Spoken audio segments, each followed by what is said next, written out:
right. Well, yeah, so this is, no, it ain't your program, is it? It's my show. No, it's The Experience, actually. Yes, but you have, before we get to this SmackDown as our grand finale, you have a couple of things that are making the news as we're sitting here speaking that we needed to discuss or talk about or acknowledge or whatever. Is that correct? Well, in the last day, because it started while we were recording yesterday, we've just received a bunch of emails about 3 specific things, emails and tweets about 3 specific things, so I thought we should probably address them here.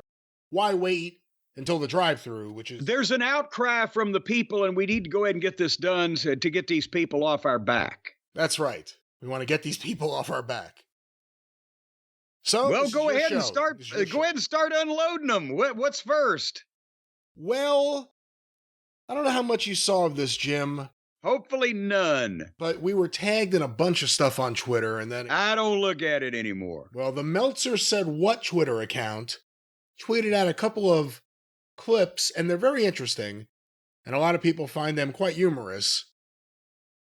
It is Bryan Alvarez with Vinny, his friend and longtime co-host. Not the one we're thinking of. Which one are you thinking of? Well, either McMahon or Shitstain. Well, no, I said Vinny, not Vince's.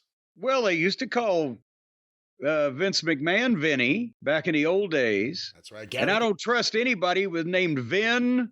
So Vin Diesel's out of my fucking Christmas card list. Vin, Vince Vincent, Vince, any kind of Vinny, any kind of variation of that. All right. Well, the Bryan and Vinny show had a review of something from AEW that I'm going to guess is a program we're unaware of. And then after we hear some of that, and we'll talk about that. Also, Meltzer Said What tweeted out with this same clip here, audio of Bryan Alvarez with Dave Meltzer talking about the exact same thing, which is to something we talked about in part 1 of the show. It's revealing about Dave's relationship with Tony Khan. So he comes out and talks about their relationship. Who gave who the ring? Well, that's not what they talk about here, but let's get to this audio. So first, it's Vinny and Bryan, and Alvarez has been somewhat verklempt in the past at Uncle Dave because he's having a harder and harder time trying to figure some of this stuff out, and Dave just acts, well, you just don't get it. Alvarez is in the unique position now of applying logic and thought, not just emotion, to everything with AEW. The big issue is still that he has friends there. He has people that he knows and sources. So, you have to balance what you see versus what people are fucking feeding you. But let's go to this from the Bryan and Vinny show, November 10th. We'll stop this along the way and talk about what they're talking about. Match wears on. And every now and then, Beast is like, and he puts his head in it. He's just conflicted. And I'm just like, fuck me, dude. I hate this storyline. Because what the fuck do we know about this story? As TV viewers, okay? Not people going on social media, not people on Twitter. What the fuck do we know as viewers about this storyline? Okay? We know that Roddy wants to recruit the Beast, okay? We do know that. We've seen it. Roddy keeps wanting to recruit the Beast. We know that he calls him Frank. Frank? Thankfully, he stopped doing that. But as television viewers, we have no earthly idea why they keep calling the Beast Mortos Frank. Wait a minute. Stop it. Let me stop it here, because we've not seen any of this on Dynamite at all. Well, obviously it's Rampage or Collision or something, but the point is they're calling old Rigor Mortis Frank. Would that be like if you called Abdullah the Butcher Larry? Now, it said, Bryan Alvarez said... Bryan Alvarez said that they're trying to recruit him, which I guess would mean into the Undisputed Kingdom. But isn't he a member of the people that Jake... Yes. Just got from... But they were never with Callis, but then Callis signed him so he could sell them to Jake? That's right. With LFI. Why are they together? LFI know. LFI know. But let's go back to this audio here. I know, okay, I know that the Beast Mortos joined LFI, but Dave tells me, apparently getting this from Tony Khan, that Beast is actually He's not a full-fledged member. He's like he's some fucking, I'm like, what the fuck are you talking about? Where did you get this? This doesn't count if Tony told you off air. Like, we don't know. He's in LFI, dude. He's not a junior member. He's not on fucking probation. He's a fucking member of LFI. So apparently he's conflicted. So wait a minute again. So now Dave is defending the angles because Tony has explained it to him on the phone at some point, even though nobody said this on the actual television program where people would know. Well, that's the other interesting thing. If Dave Meltzer and Tony Khan were talking, you think they'd be talking about what's going on with Moxley, MJF, Darby, the Bucks, Omega, anything with them. Not, let's talk about the Roddy Strong Beast Mortos thing. They've gone deep enough in their conversations that it has gotten around to Roderick Strong and Rigor Mortis. Well, let's go back to this rigoring conversation. Want to be in LFI? I mean, he did the fist. Does he want to be with Roddy? Why would he want to be with Roddy? None of this makes any sense whatsoever. And the guy speaks no English, so like, how do they communicate? He speaks beast. It's just stupid. He speaks beast. Like, and like Roddy's supposed to be a baby face, but he's being a dick to the beast. But then like God, I hate this storyline. So here's the story. Am I missing anything? The story of this specific match. I got one more thing. Okay. So because this goes back to the match, forget everything I just talked about, just what we saw on television. So Beast is conflicted throughout the match. Okay? Well, he's conflicted again at the end, and he gets hit with a jumping knee and pinned. Well, that's the first clip, and apparently this is some of the action we're missing on either Collision or Rampage. I'm not certain. Boy, it sounds so scintillating, but also now they've got Alvarez about ready to jump off the fucking cliff. They've about run him crazy trying to understand this shit. By the way, I want to see that match where every time Roddy tries to do anything, the Beast doesn't lock up. He just goes, ah! All right, well. And by the way, he did make a good point, and hold on, and then we'll get to the rest of it, but he did make a good point that, well, Taven and Bennett never even speak, and you never see them on the main television show except when they're standing around with the group, and so we don't know, but Roddy is the most dickish alleged now babyface that, along with Adam Cole, who formerly the Devil, that all four of them want to get on MJF and just beat the piss out of him 4-on-1. What baby faces they are. Well, let's now go to another babyface, Dave Meltzer, speaking with Bryan Alvarez on Wrestling Observer Radio the next day. Now, Alvarez got a little adamant about his displeasure with this thing. Is he going to go full bore on with Dave Meltzer and tell him how he feels about this? And again, it sounds like this had come up before somehow. So here is Wrestling Observer Radio from the 11th of November. So we have another team that is teasing a breakup. Correct. Yeah. Correct.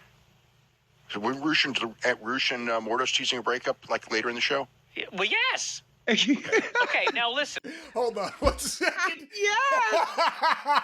He was ready, though, because as soon as he brought up Mortos, he's like, oh, I'm ready to jump on this shit. I got infuriated the last time you tried to explain this to me. Yeah. Roderick Strong and the Beast Mortos. Yeah, the Beast Mortos he's just stricken. He's so sad, he can't decide what he wants to do. Roderick Strong says, Beast, we needed you. Where were you when we needed you? And this Beast is conflicted. I'm like, why is this Beast conflicted? He's with LFI. Why would we care? Like, why does he want to be with Roderick Strong? We don't know. It's never been explained. They never even explain why he's called Frank. They just call him Frank. Frank! I'm just watching this thing, and because the story... Well, everyone has a first name. They just don't use it in wrestling all the time. Because this story is he's a lawyer too. God help me. You know he's a lawyer, right? I don't know he's a lawyer because they never told us that on television. Well, I'm watching this angle where they presume that I know that he's like. What did you tell me that Tony said? He's like he's not officially an LFI. He's a Like a what? He's still being recruited by Roderick Strong in the Undisputed Kingdom. And he was. He's in LFI. They're telling him to forget about this guy. Well, So anyway, the Beast is so, strict. Let me stop it. He's so fired up here. Let me stop it for a moment. He's gonna hurt himself trying to. And what about Dave? Well, his name is Frank. What the fuck? Everyone has a first name. Ugh. Go tell that to the Crusher. I mean, sometimes people don't have a first name. Yeah. Did anybody call the Crusher Reggie? Hey, Reggie over here. The fuck? And he's a lawyer. There's another twist in a Beast Mortos that we have not picked up on Dynamite, that apparently he's not just a beast, he's also a beast attorney. Do you think he's a small town Buffalo attorney? Well, let's go back to this, the remaining seconds of this scintillating conversation. Frickin' with remorse or whatever, that they have basically a shitty match. Actually, I thought the match was pretty good. Bro, by Roderick Strong Beast Mortos standards, they could have a match 500 times better than this. They could have had a better The whole match is Beast going, he can't decide what he wants to do. I'm like, I know what I want you to do. Beat this guy's ass, and then he'll make a big comeback. He was beating his ass. I mean, he was going pretty hard on him. Which to me made no sense. It's like, that's Beast, animal cruelty. Yeah, Beast, you want to be in his group? Why are you beating his ass so bad? Yeah, you want to be on our team, and then you have a. Well, if you don't, let's have a match. It's like, wait, if you're recruiting him, why do you want to have a match with him? I didn't like this match. Too much rigmarole. I don't like the match. We're supposed to be in the middle of something with Roderick Strong. Well, that's the end of that there. Yeah, what a way to get. Hey, I'm going to kick the shit out of you until you agree to join our group. What? How does this come up in conversation between Dave and Tony? Could it have been about 3:00 in the morning and they're still anxious to talk more wrestling? And Dave said, I was trying to explain to Bryan Alvarez about this important angle you're doing with Rigor Mortis and Roddy Strong. And Tony took about 45 minutes to fill him in. Yeah, maybe that's it. Or Dave's maybe contributing ideas to this wonderful program. Who knows? Well, he seems to understand it better than not only the general population and all the viewers, but the reporters that are trying to cover it. So he must have some input in that. Maybe Dave's booking Rampage. It's important to note Rampage and Collision have seen their numbers crater. We've heard multiple times in the last few months. I mean, you tell me if I'm wrong, the lowest number in the show's history. Yeah, I mean, we don't even, because why we could, cover Ragtown Championship Wrestling in Bay Point, Mississippi, but we have to stick to the main things that at least most of the people see. But they're down in the 100 and something thousands in prime time on poor old TBS or TNT, whichever one these fucking things are on. Should MJF reach out to the Beast Mortos?